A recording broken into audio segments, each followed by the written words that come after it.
I will pass off the floor to another great champion for working class people and for a living and just wage, Representative David Morales.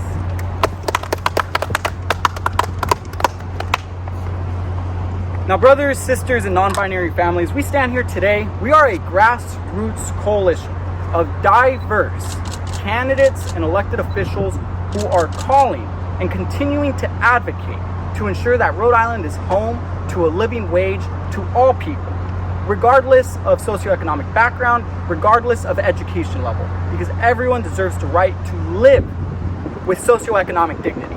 And here is the reality.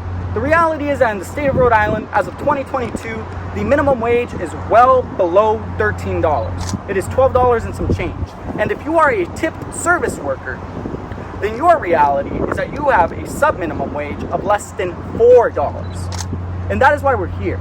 We are here to advocate for these working people who are forced to work for starvation wages and are tipped workers who are forced to live with sub-minimum wages, an unethical labor practice that in of itself should already be outlawed. But the reality in itself is we cannot depend on the US Congress to take action on this. We cannot depend on the federal government to provide us with policies that are going to ensure that people live with economic dignity.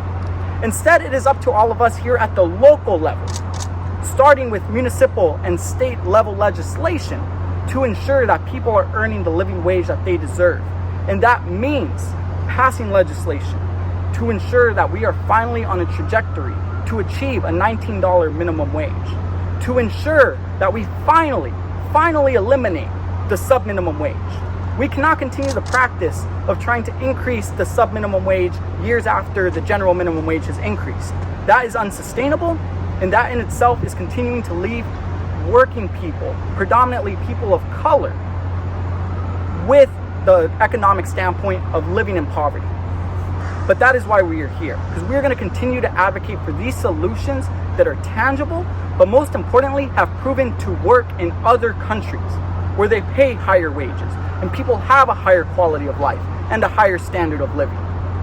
And we understand that in order to do this, we will have to continue to take on the special interests, specifically the hospitality industry, that is going to fight tooth and nail to ensure that this bill is defeated in committee each and every single year, like they have successfully done with the $15 minimum wage for the last 10 years.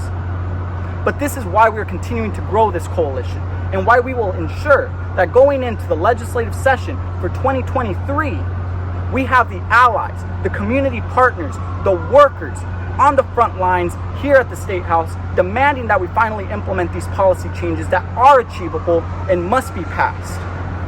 Because as the people behind me have already said, the time is past due for us to increase the wage to a living wage. It is time that we ensure that every working family, every working person is able to live with a sense of dignity. And that starts by ensuring that we eliminate the sub-minimum wage, we allow cities and towns to set their own minimum wage higher than the state, and at the same time, we ensure that the state has a minimum wage of $19 with a pathway to going even beyond that. Because the rising cost of living continues to escalate. When you look at rent, it has increased by more than 15% across Rhode Island, across the New England region. You combine that with utilities, which are projected to increase by over 40% starting this fall. How are working people expected to make it by, aside from being forced to live in economic debt? So again, I will once again repeat and emphasize that we have the policy solutions. We have the literal bills drafted. It's just about the political will to make it possible. But when I look around this coalition, I know we have the power to get it done.